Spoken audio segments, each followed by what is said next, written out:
Gostaria que os irmãos abrissem suas Bíblias em Tiago 4, versículo 7. A palavra do Senhor diz: portanto, submetam-se a Deus, resistam ao diabo e ele fugirá de vocês. Existem as táticas do inimigo que ele usa contra a gente também. Vocês veem o que é que tem acontecido? A gente escutou nesses últimos dias um monte de revelações de espionagem, segredos do NSA, táticas que os Estados Unidos usam contra outros países também. Inclusive o Brasil estava envolvido nisso, paisezinhos pequenos de terceiro mundo, todos sendo espionados, porque existe uma vantagem. Quem conhece as informações do inimigo pode usar essas informações contra eles também. Então existe muita coisa que o governo ele acumula que depois ele pode usar. E cada vez mais a gente vê tudo sinal dos últimos tempos. O inimigo vai desenvolvendo essa habilidade, depois nós vemos que o anticristo ele chega também, ele vai usar tudo isso no poder dado pelo inimigo e pela sociedade para controlar a humanidade também. Controlar o mundo assim, com essa autoridade que lhe é dada, através de informação, o poder e tudo isso que há. Agora, com toda essa informação que foi divulgada, nós vimos que a tática, a melhor arma contra o inimigo é justamente informação. Não é a pessoa chegar e não é peito aberto, não é a coragem de sair correndo contra o inimigo e tentar derrubá-lo como está. Não, aquele que é inteligente, ele analisa os filmes de luta, ele analisa quais são as técnicas usadas pelo inimigo, isso desde as Olimpíadas até uma luta de boxe, ou então dentro da batalha, no campo de guerra também, sempre é necessário fazer um exame do que está acontecendo. Como é que o inimigo age na hora do ataque, na hora da batalha também. Então nós vamos analisar algumas táticas comuns do inimigo. Mas a primeira delas que eu quero compartilhar com os irmãos é o fato mais comum a respeito de Satanás, a respeito do inimigo. É o engano. O inimigo, Satanás, é mentiroso, ele é enganador. No meio da gente, da sociedade, o engano é uma das coisas piores que há, porque você nunca pode ter certeza de onde é que você se encontra também, ou como é que você vai proceder. Mas quando se trata do inimigo, ele usa o engano de maneira poderosa para nos destruir, prejudicar a nossa vida também. Jesus mesmo, ele disse que o diabo, ele foi homicida desde o princípio, que ele não se firmou na verdade, porque não existe nenhum traço, nenhum pingo, nenhum vestígio de verdade em Satanás. Quando ele profere a mentira, Jesus disse, ele fala daquilo que lhe é natural, é comum para ele. Ele é o mentiroso e pai da mentira. João 8, versículo 44. João 8, versículo 44. Nós lemos aí, a palavra do Senhor diz: vocês pertencem ao pai de vocês, o diabo, e querem realizar o desejo dele. É importante os irmãos perceberem aqui, porque o Senhor ele está falando contra os inimigos do ministério que ele está efetuando ali no meio de Israel, no meio do povo de Deus. E o que é que ele está falando? Eles são filhos de Satanás, são filhos do inimigo também. Então existem dois campos aqui, o campo espiritual e o campo físico. E o inimigo atua nessas duas áreas, promovendo a mentira, promovendo o engano, promovendo o prejuízo para aqueles que ali estão. Ele foi um homicida desde o princípio e não se apegou à verdade, pois não há verdade nele. Quando mente, fala a sua própria língua, pois é mentiroso e pai da mentira. Como é pai da mentira, aqueles que estão lutando contra a verdade são, portanto, descendência do inimigo também. O diabo nos engana. Ele vai usar o engano, seja com amigos, com família, ele vai usar o engano com um companheiro de trabalho, ele vai usar o engano dentro da igreja, ele vai usar o engano lá fora também. Ele vai usar o engano onde ele tiver uma oportunidade de fazê-lo, porque ele quer matar, roubar e destruir, ele quer enganar, ele quer desviar a nossa atenção daquilo que vai nos trazer benefício no Senhor. O que poderia me fazer mais feliz? Será que é sofrendo todos esses ataques que estou recebendo agora, com os quais estou sendo... Vocês se lembram da esposa de Jó? Parecia uma preocupação profunda da esposa dele, dizendo: você já sofreu tanto, agora amaldiçoa a Deus, deixa isso tudo para lá e segue em frente. Para você perceber ali, qualquer um poderia dizer, não, a esposa dele quer o melhor para o seu marido. Mas o inimigo estava usando a própria mulher para prejudicar o relacionamento de Jó com o Senhor. Não estou falando algo que toda mulher vai fazer isso, nem tampouco todo homem vai fazer a mesma coisa. A gente tem que estar vivo, que às vezes os mais próximos da gente podem estar sendo usados pelo inimigo para promover um engano na nossa vida e nos desviar do propósito que há. Às vezes é um amigo, uma conversa assim parece descontraída, sem direção, mas daqui a pouco está plantando uma semente de engano no nosso coração para promover a nossa desobediência, para promover o engano, para nos desviar do propósito que o Senhor quer na nossa vida. Na batalha espiritual a gente precisa estar bem acordado para essa realidade, porque o inimigo quer nos enganar e nos desviar do propósito com ele também. É algo que ele precisa fazer. A gente olha para os prazeres que poderíamos estar tendo, para as opções que poderíamos estar tendo, a facilidade se procedêssemos de outras maneiras. É justamente nessas áreas onde ele mexe.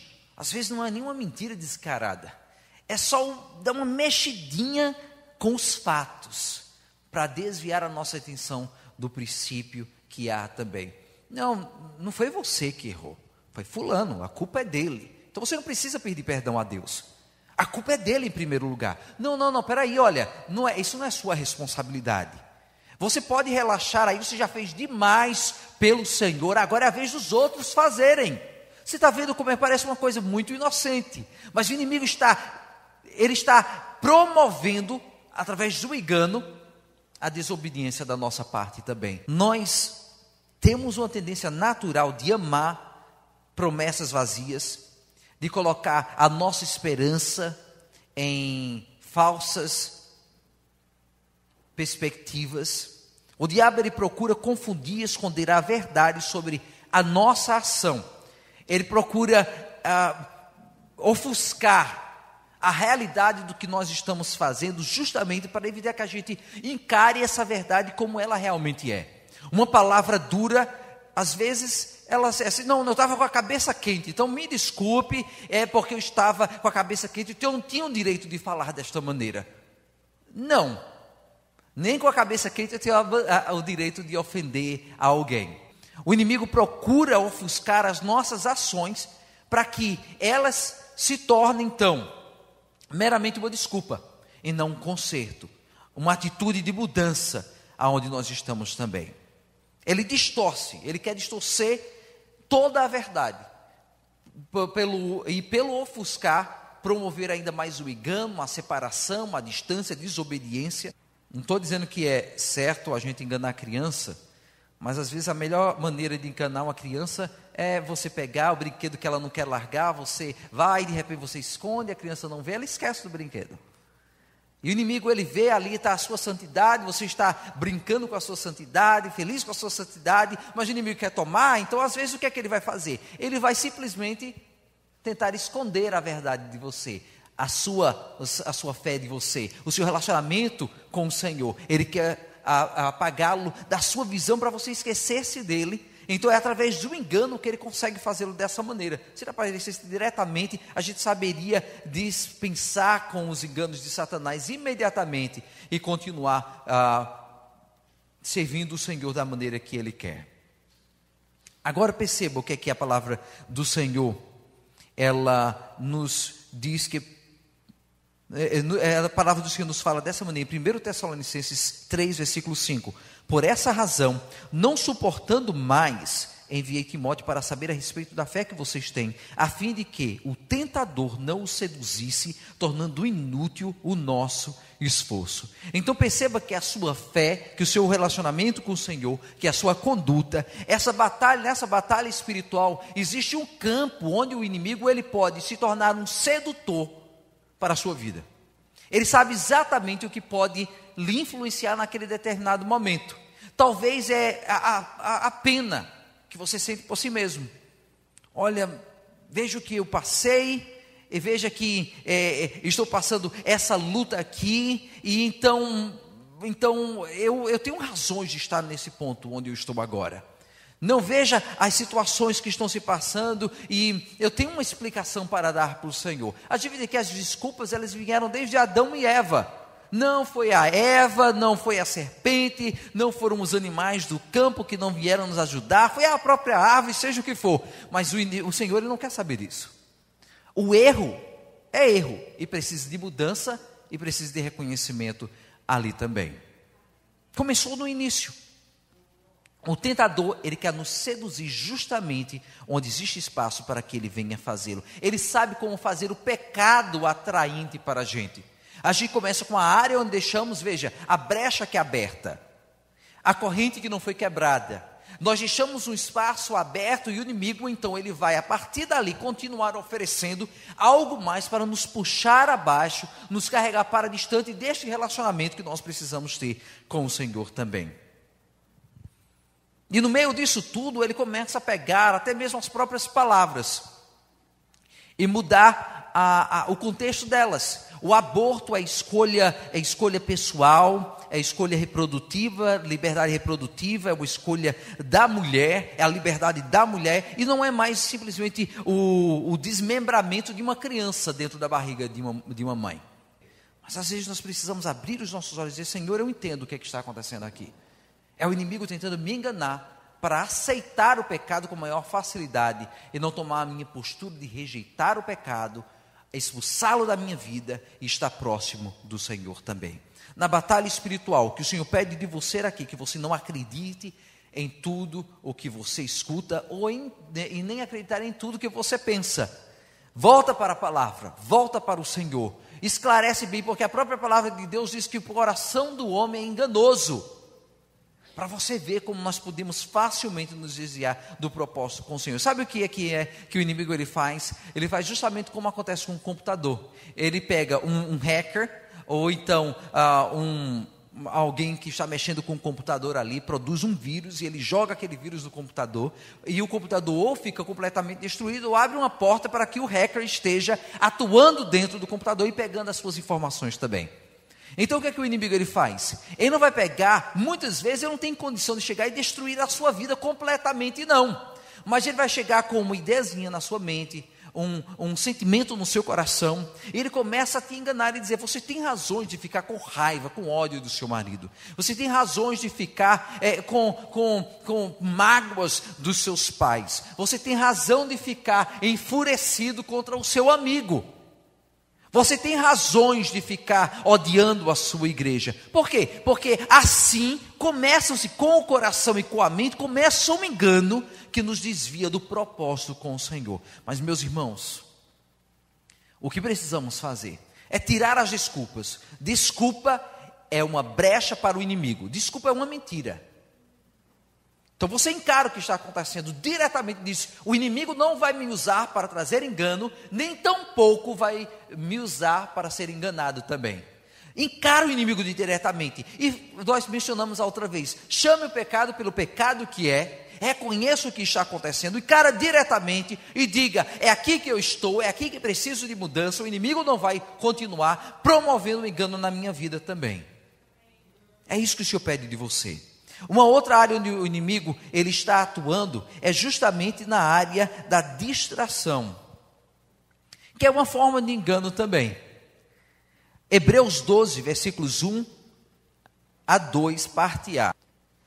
Hebreus 12 diz: portanto, também nós, uma vez que estamos rodeados por tão grande nuvem de testemunhas, livremo-nos de tudo que nos atrapalha e do pecado que nos envolve, e corramos com perseverança a corrida que nos é proposta, tendo os olhos fitos em Jesus, autor e consumador da fé. O inimigo procura nos ver afastados do que é o principal objetivo de Deus para as nossas vidas.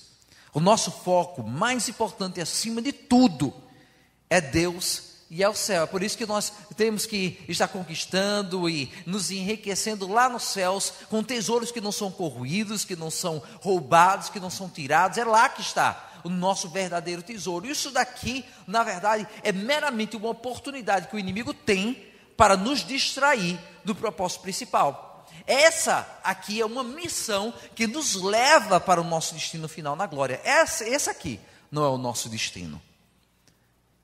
O nosso foco principal é Deus, mas É aí que nós vemos como muitos crentes que poderiam ser bênção, já foram bênção, que poderia ser um perigo para o reino, um perigo para a glória, eles estão distraídos hoje em dia também. Na batalha espiritual nós temos que entender que o inimigo também procura ou nos enganar diretamente, ou então nos distrair. É uma outra tática que é usada no campo de batalha. Quando eles pegam, eles colocam um grupo para estar desviando a atenção do exército em uma determinada área. Existe a batalha que está acontecendo aqui, mas só que eles vão invadir por uma outra posição. A gente vê até mesmo na própria palavra como é que isso aconteceu ali nas escrituras, onde o inimigo ele é pego despreparado. Ele está com a visão colocada aqui, quando o inimigo está atacando pelas costas também. Será que isso não tem acontecido? A gente fica desviado aqui, não, estou ocupado, olha o meu trabalho, estou ocupado, olha os meus estudos, estou ocupado, olha a minha casa nova, eu estou ocupado com isso e com aquilo outro. É a família, é tudo o que está acontecendo, e o inimigo ele começa a nos atacar, ele está por trás metendo ali a machadinha nas nossas costas, ele está feliz da vida, porque a gente está olhando para o engano desta vida, o engano das coisas aqui, e deixando que o reino seja prejudicado. Na batalha espiritual, os nossos olhos têm que estar colocados no comandante, no Senhor, que dá as suas ordens, e quando nós olhamos, não é este mundo é meramente o meio de servirmos o nosso rei. Mas no momento em que este mundo toma a posição de Deus, ele é prejuízo para o reino e para o nosso relacionamento com o Senhor também. Entenda que o inimigo ele vai levantar, às vezes ele levanta 10.000 coisas para nos afligir na vida, para nos preocupar, e a gente fica correndo de um lado para o outro, espavorido, agoniado. Aí o inimigo consegue nos desviar da visão do Senhor. E muitas vezes eu me sinto nessa mesma posição, onde eu estou fazendo tanta coisa, pulando de um lado para o outro, eu tenho que fazer o esforço de parar e dizer: Senhor, eu não vou deixar que agora o meu relacionamento com o Senhor seja afetado. Quero o meu tempo de ler a palavra. Eu posso estar fazendo um monte de coisa boa para a igreja, abençoado para a igreja, mas se eu não tenho um tempo de estudar a palavra, de ter o meu tempo de oração com o Senhor, então qual o benefício acima de tudo? Se eu me revisto do Senhor em oração, na palavra, no conhecimento do Senhor, então vou estar preparado para fazer as outras coisas, e ainda mais é melhor, porque o Senhor me capacita para fazê-lo depois. E eu quero que você pense da mesma maneira. Onde é que você está aí? Agoniado de um lado para o outro, correndo, fazendo de tudo, achando que você vai estar realmente trabalhando da melhor maneira. Às vezes a melhor maneira de trabalharmos, de conquistarmos a vitória, é parando. Deixando de fazer tudo o que estamos fazendo, e dizer: Senhor, peraí, espera um pouco. Eu vou voltar os meus olhos para o Senhor agora, não quero saber do que está acontecendo ao meu redor. Ai, Senhor, fala comigo, acalma o meu espírito e falo contigo agora. Na batalha espiritual, não deixe que o inimigo esteja te distraindo com um monte de coisa. Essas coisas podem parecer ótimas, perfeitas, coisas tremendas, mas se você está fora do propósito, se você não é mais a bênção que você poderia ser no Senhor, então aquilo, infelizmente, é distração do inimigo. Uma outra coisa que você precisa lembrar é que o inimigo também ele atua causando divisão. Ele quer pegar você, de onde você está. Você poderia ter a ajuda do seu irmão, a ajuda da sua igreja, a ajuda do seu esposo, da sua esposa, da sua família. Ele quer separar, porque separados nós somos mais fracos. Separados o inimigo nos ataca ainda melhor. Muitos ficam aflitos, sentem os ataques do inimigo, o prejuízo da batalha, e a primeira coisa que faz é dizer: eu não estou conseguindo continuar com isso, então eu vou me separar um pouco, eu vou recuperar as minhas forças. Mas quando nós estamos sós, eu não sei se você já viu aqueles filmes de animais, um caçando o outro, o leão indo atrás do bichinho, então ele procura justamente o mais fraquinho de todos. Quando ele se separa da manada, aí o leão vai atrás daquele que se separou, porque sozinho ele pode ser destruído mais facilmente. E o inimigo quer fazer isso. A gente é uma manada, são as ovelhas do Senhor andando juntinhas, um monte de gente dizendo bé de um lado para o outro. Mas na hora que Ele consegue separar a gente não tem mais para quem recorrer. A gente não tem como receber a ajuda do Senhor.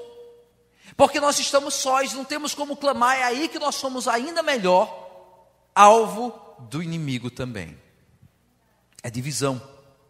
Jesus Cristo mesmo, Ele orou lá na última ceia, você pode, não vou ler agora, mas em João 17, versículo 22, Ele ora para que nós pudéssemos ser uns, assim como Ele e o Pai são um também.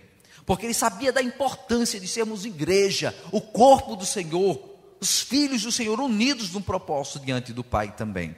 O trabalho de divisão do diabo, ele começa dentro de cada um de nós. Ele também continua nos separando do nosso irmão, do nosso companheiro, da nossa igreja. Começa dentro e se estende, porque começa com o engano, com a mentira, com a distração. E se estende cada vez mais nos separando daqueles que poderiam nos dar ajuda nos momentos mais críticos da nossa vida. Mas, meus irmãos, quando nós estamos no aperto, aí é que eu preciso do meu irmão e da minha irmã também. Então, divisão, Romanos 7, versículos 19 a 20. Pois o que faço não é o bem que desejo, mas o mal que não quero fazer. Esse eu continuo fazendo. Ora, se faço o que não quero, já não sou eu quem o faz, mas o pecado que habita em mim. Aqui a gente vê aquele conflito interno de todos nós, onde nós temos um lado bom e temos um lado ruim também. Quem é que você vai deixar que seja vitorioso? Nós não podemos, e o que eu quero que os irmãos entendam é que nós não podemos aceitar. O apóstolo, ele não queria aceitar esse dualismo de vida, de batalha, esse dualismo interno. Ele queria sim ser vitorioso, ele promovia a busca do homem santo e não do homem carnal. Mas existe essa batalha contínua lá dentro, é o inimigo querendo promover essa dificuldade que nós já temos internamente, de sermos um em Deus, um homem santo, uma mulher santa em Deus. Ele começa a enfiar coisas lá dentro para criar aquela divisão entre o homem bom e o homem carnal, entre a mulher santa e a mulher pecadora. Que ele sabe que é difícil essa batalha em que nós passamos, mas a questão está no vigiar, no trabalhar, no continuar insistindo em sermos santos no Senhor e não nos deixar enganar pela astúcia, pela sedução do pecado também. A questão, inclusive, da impaciência que tão fácil nós desenvolvemos nos nossos relacionamentos. Seja dentro de um casamento, seja dentro da igreja, seja naquilo que almejamos encontrar. A impaciência é um grande problema nessa questão da divisão. Porque eu prefiro mais rapidamente dizer, eu desisto disso, eu não aguento isso mais, do que continuar buscando vitória no Senhor também. Existe aquela ideia que, imagina quem coloca, muitas vezes, a questão da perfeição, é uma coisa muito boa, que precisamos almejar também. Mas você pensa que o inimigo não usa a linguagem da perfeição como instrumento para trazer divisão? Para destruir a nossa vida? Não.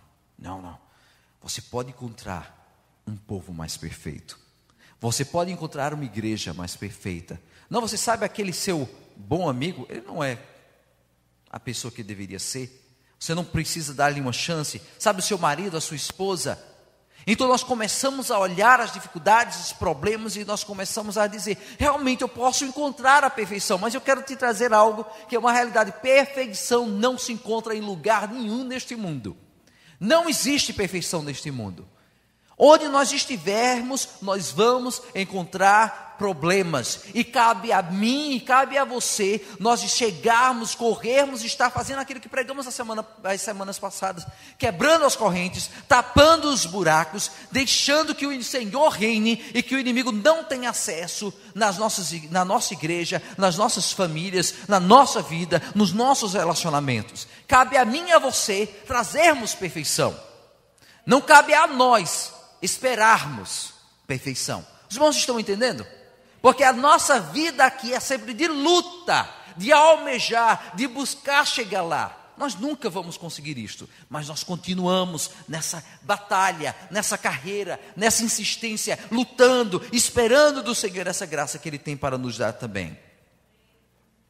Romanos 16, versículos 17 a 20, a palavra do Senhor diz: recomendo-lhes, irmãos, que tomem cuidado com aqueles que causam divisões e colocam obstáculos ao ensino que vocês têm recebido. Afastem-se deles, pois essas pessoas não estão servindo a Cristo, nosso Senhor, mas a seus próprios apetites, mediante palavras suaves e bajulação. Enganam o coração dos ingênuos, dos inocentes. Todos têm ouvido falar da obediência de vocês, por isso estou muito alegre. E versículo 20: em breve o Deus da paz esmagará Satanás debaixo dos pés de vocês. A graça do nosso Senhor Jesus Cristo seja com vocês também. Então, o que é que nós vemos aqui? O apóstolo falando que o inimigo está ali, levantando pessoas para causar divisões, problemas, e para justamente aqueles que não estão preparados para resistir ao inimigo também. Meus irmãos, cabe a mim e a você nós nos afastarmos daquilo que promove divisão, promove o engano, que tira a paz, porque toda divisão significa derrota para o povo de Deus. Onde é que você está? Existem áreas na sua vida que precisam promover a união de Deus mais uma vez. Então vamos começar a fazê-lo, vamos atar, vamos unir, vamos ligar. Não estou falando meramente aqui na igreja, estou falando aí nos seus relacionamentos. O que é que precisa ser feito para que Deus esteja realmente reinando com liberdade? 1 Pedro 5, versículos 8 a 10. Estejam alertas e vigiem. O diabo, o inimigo de vocês, anda ao redor como leão rugindo e procurando a quem devorar. Resistam-lhe, permanecendo firmes. Firmes na fé, sabendo que os irmãos que vocês têm em todo o mundo estão passando pelos mesmos sofrimentos. É importante essa parte aqui. Os sofrimentos são de todos os irmãos, são iguais em toda a face da terra. Essa luta contra o inimigo e as táticas são as mesmas. Versículo 10. O Deus de toda a graça, que os chamou para a sua glória eterna em Cristo Jesus, depois de terem sofrido durante um pouco tempo, os restaurará, os confirmará, lhes dará força e os porá sobre firmes alicerces. Então entenda aqui, é pouco tempo que nós temos essa batalha. Nós precisamos insistir, permanecer firmes, porque em breve o alicerce será indestrutível no nosso Senhor e Deus. O desânimo. Às vezes nós temos tantas grandes aspirações, desejos imensos, até mesmo com você, olha, eu quero ser isso e aquilo no Senhor, eu quero ser o melhor dos crentes, eu quero fazer orações assim, olha, 10 horas de oração de manhã, 10 horas à noite, eu quero ser o melhor dos cristãos, eu quero nunca mais pecar, e você tem aspirações tão imensas, eu quero fazer tantas coisas para Deus, você sai ali com toda aquela garra para fazer o seu melhor. No primeiro erro que acontece, eu não vou ser tão bom, eu não vou conseguir fazer, e o inimigo começa a usar grandes aspirações para trazer grandes decepções. Sabe a melhor coisa de você ser desanimado, desapontado, entristecido, enfraquecido, derrubado? É quando o inimigo ele coloca suas aspirações lá em cima. Ele quer o melhor para você. Satanás quer isso para você, ele quer o melhor, mas é tudo engano. Ele quer o melhor para você, olha para o melhor, e no momento que você não consegue alcançar o seu melhor, ele te derruba lá no chão, e ele pisa na sua cara, e ele diz, aí está, consegui te derrubar. Você é cristão, você é perfeito? Não é. Você vai conseguir ser perfeito? Não vai conseguir ser perfeito. A sua igreja é perfeita? Não é perfeita. A sua família é perfeita? Também não é. É bom que você procure buscar o melhor para a sua família, o melhor para a sua vida espiritual, o melhor para a sua igreja, o melhor para a sua missão em Cristo Jesus. É sim, é bom. Mas não coloque muito lá na frente, onde você vai cair com a maior facilidade, com os enganos de Satanás. Ele vai olhar para você, ele vai dizer, você não consegue fazê-lo. Veja quantas vezes você falhou, veja quantas vezes você caiu, você nunca vai conseguir chegar lá.